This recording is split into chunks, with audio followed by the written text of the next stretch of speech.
Piscataqua. It's an old Native American phrase that means river of strong current. It's also the name of the river that divides the state of Maine and New Hampshire. And this here is the Piscataqua Wherry. I purchased her back in 2025 and worked on it over the winter. It's an old design dating back to the 19th century and built along the Piscataqua River around the 1850s. They were originally used as river transport, as a ferry transporting people and business goods between river and shore. Piscataqua was built by Bay of Maine Boat Company back in 1986.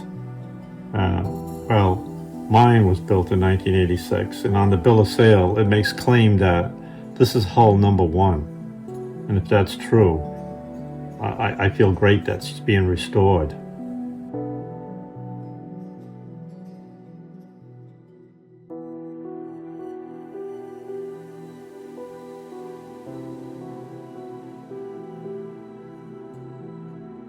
She has a beautiful shear and rake. Reports are that she's very stable in a river chop. That being said, I can't testify to it since I haven't had her on the water yet. She's made of fiberglass and all her joinery is hard, dark mahogany. Even in her well-worn, mature state with many years beneath her keel, she still looks graceful. Sadly, she was in need of extensive restoration before I can feel proud to take her out on the water. In this photograph, we can see how she looked the day I purchased her. Here we have a shot of the interior, looking towards the transom. You can see the joinery is all well weathered by many years of finishes and varnishes. The hole you see in the bench is for a mast. She can be sailed. Benches like this were used as supports, not only for sitting and rowing, but to support the sides of the hull, adding rigidity and stiffening her up to hold her together. Here's a good shot of her wine glass transom. Behind it is the transom bench. It was replaced and modified. I built it a little differently. She was named Saquash Head by the previous owner. Saquash Head is a spit of land at the entrance of Plymouth Bay in Massachusetts. Here I began taking the transom apart. Beneath it was filled with styrofoam as a floating aid in case she turned turtle. The bow bench contained the same styrofoam. This is the port transom knee, and you can see that it's cracked along the transom, so like everything else it would have to be replaced. So I made up some new transom knees. The original knees were 1-inch mahogany. I used 3/4 inch mahogany and placed one over the other, making it 1.5 inches thick, much thicker than the one at the factory. Here we can see the new knees all shaped and sanded. And here's an example of old and new. This is the breast hook at the bow. And here's a picture of the breast hook and the knees all finished and ready for installation. I molded and epoxied the old breast hook beneath the new one to make it beefier. Here you can see the breast hook, and there's a brass tail sticking out. This is a chain plate for a jib. I had some old brass stock hanging around, and I installed it to attach a stay to it.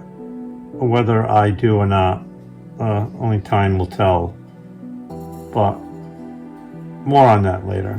These are the two benches, old and new. The old benches, like everything else, was a little thicker than 3/4. The new one was 3/4. I wasn't happy with it because when you sat on it, it had a little bit of a bounce. So I cut and screwed the old benches to the bottom of the new ones to stiffen them. Here's another look at them. Ultimately, I stripped the entire hull complete and took off all its mahogany. Digging a little in the transom with an awl, I discovered some rock, about 15 inches long, roughly 1 inch or 2 deep, which I had to repair. The hull was painted white What we see here is the original gel coat. Although the boat was white when I purchased her, the factory gel coat was a cream or off-white. You can see the contrast between the old gel coat and the recent paint job, between the old and somewhat new. I figured that I could have saved the old gel coat because it had a good shine in places. But there were too many dings and repairs, and matching the off-white color would have been a challenge to a novice. Here the new mahogany is going on, along with new styrofoam. This adds as a floating aid in case she turns turtle. Back in the old days, they were wooden vessels, so such compartments weren't really needed. Here are the oar lock bases. The long one is for the transom for a sculling oar. It looked just like its cousin in the picture before I sanded it. I used a progressive grade of sandpaper starting with 220 and worked up to 7,000 grit. Here's an example. The boat sat in the yard buried in the snow for the winter, where I worked on it when weather permitted. You can see here I'm stripping the paint and the boot stripe. Towards spring, she received 7 coats of gel coat with a roller and brush, along with some insane sanding. The mahogany lumber was all purchased at Reeder's Lumber in Taunton, Massachusetts. It's a fascinating place. They have all sorts of exotic lumber. Ideally, a woodworker's paradise. When spring finally arrived, we see here, we have the hull with its original gel coat, after all the paint was stripped away. And finally, the fun portion of assembly, with all new mahogany, as you can see. I paid more for the mahogany than I paid for the boat itself. Over $700 in wood alone. Screws were no bargain and came out to nearly $150. Silicon bronze fasteners are very expensive, although most of the hidden screws were all stainless steel, which in themselves weren't cheap, but there were many of them. In these 3 photos, we see the hull with its new white gel coat.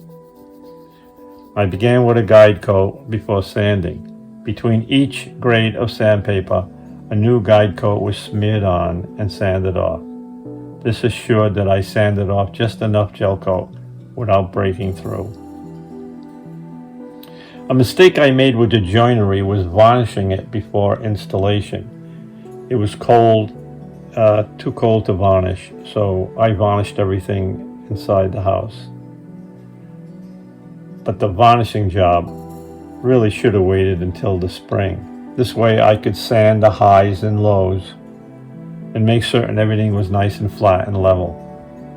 The only place that's crucial is along the top of the gunnels, the cap rail.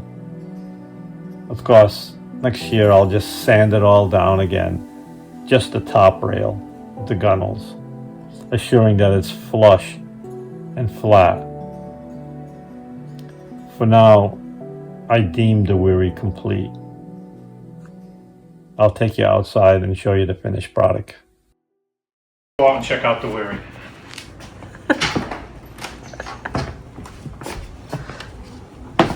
I got a little project going on here. I'm making a sturdy tent for my river sailboat. So I'm sanding and drilling, and that's what this is all about. Don't trip on a wire.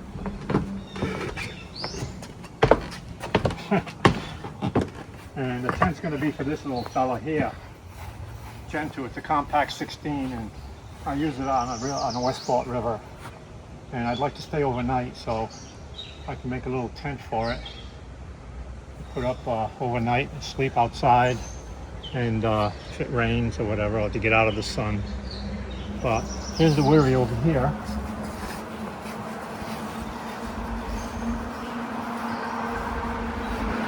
I made a custom cover for it. I got a cover. The gentleman I bought it off to give me a cover. He was kind enough to give me a cover that was new, but it's really for a power boat, and it didn't fit right. So I figured I'd sew one up myself. But let me remove the cover from the other side.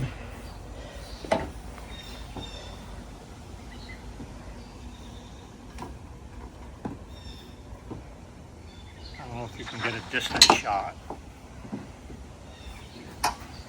It's okay, I know what you mean.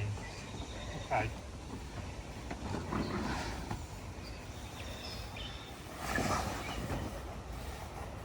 It's a little time consuming, but it's worth it when you want to keep your boat nice, you know?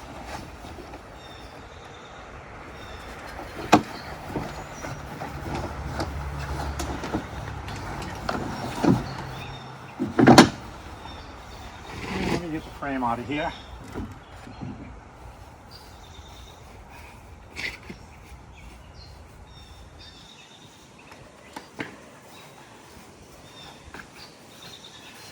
And there she is.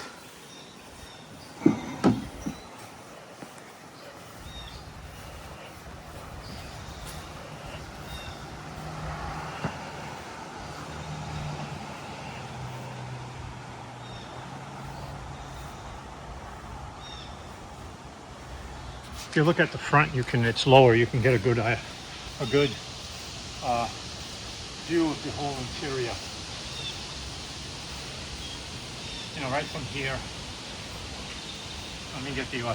I bought some extra long oars so that I can do some serious rowing.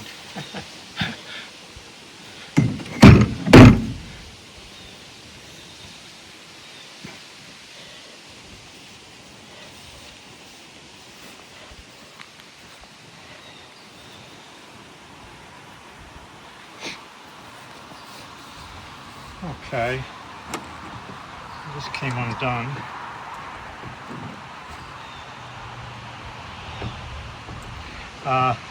This fender is made for extra buoyancy. It lives under the seat here, and it's also used as a dock fender. I just put it along the side, so it lives under the bench. Here's some of the differences. Of course, it's got a floor now. The back bench has been expanded. There's these little side benches. On some of these wherries, this bench would extend all the way to here and meet up with this torque here. But they're not really made to sit on. You sit here and you can, put your sandwich there and whatever, And it's got these little brass support braces. This is Dandy's little box, and inside I keep my dock lines, extra oar locks and the anchor ropes in there. Okay, what's the difference? The differences between this and the existing or the factory model. These are much, the rails on the side are much thicker, a little thicker, but they're much heavier as a whole. And if you're looking back here, along with this seat, I put some trim underneath. And of course the skirt board back here, the transom skirt board, with a little section of brass trim which will tarnish in a couple of days. This doesn't take much. Here are the knees. The knees, as you saw before, they're twice as thick, which I don't know, I guess it's a nice touch. The oar locks, these are the original oar locks, the oar lock bases. These are the original oar locks, which I did over. And on the front here, it had a different oar lock base, and I purchased these and used these instead. The same with my little let's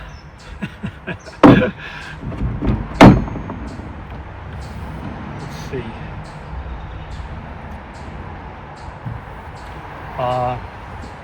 You can see that it's thicker here also on the breast hook, and there's this little plate. I gotta knock down that nail, which will harness.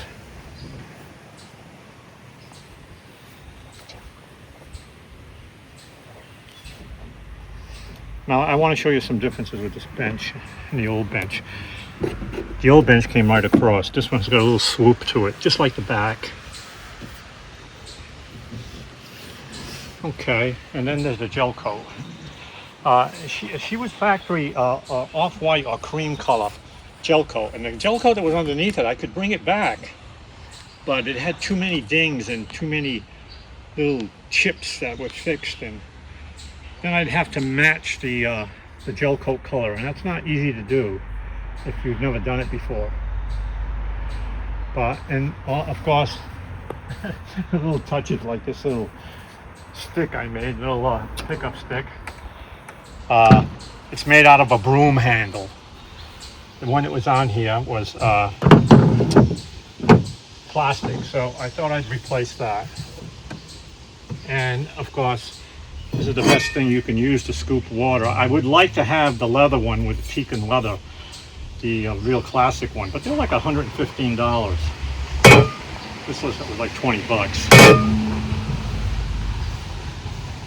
But that's about it. The only thing I did for the trailer is I replaced the wheels. And if you look at it from a distance, she's very sweet looking now.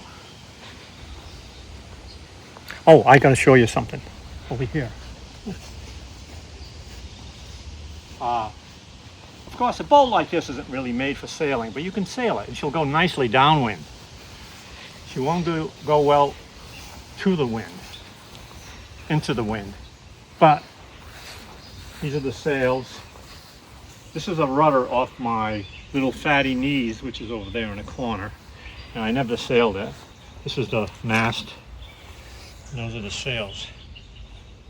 And hopefully I'll sail her. I'll see how she sails. And then what I'll do is I'll construct a lee board for the side, where I can just drop the board down one side, take it out, drop it on the other. But that'll be much later. Oh yes, and the jib.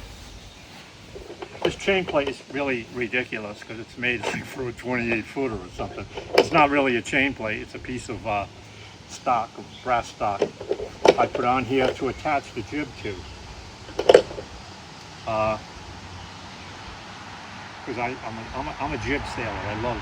I take my boat. One year I took my boat out many times, and I dig a boat. This is down yonder, and I only used the jibs. I never even put up the mainsail. But that's about it. That's my little project. Let's go out and buy another boat and do another one.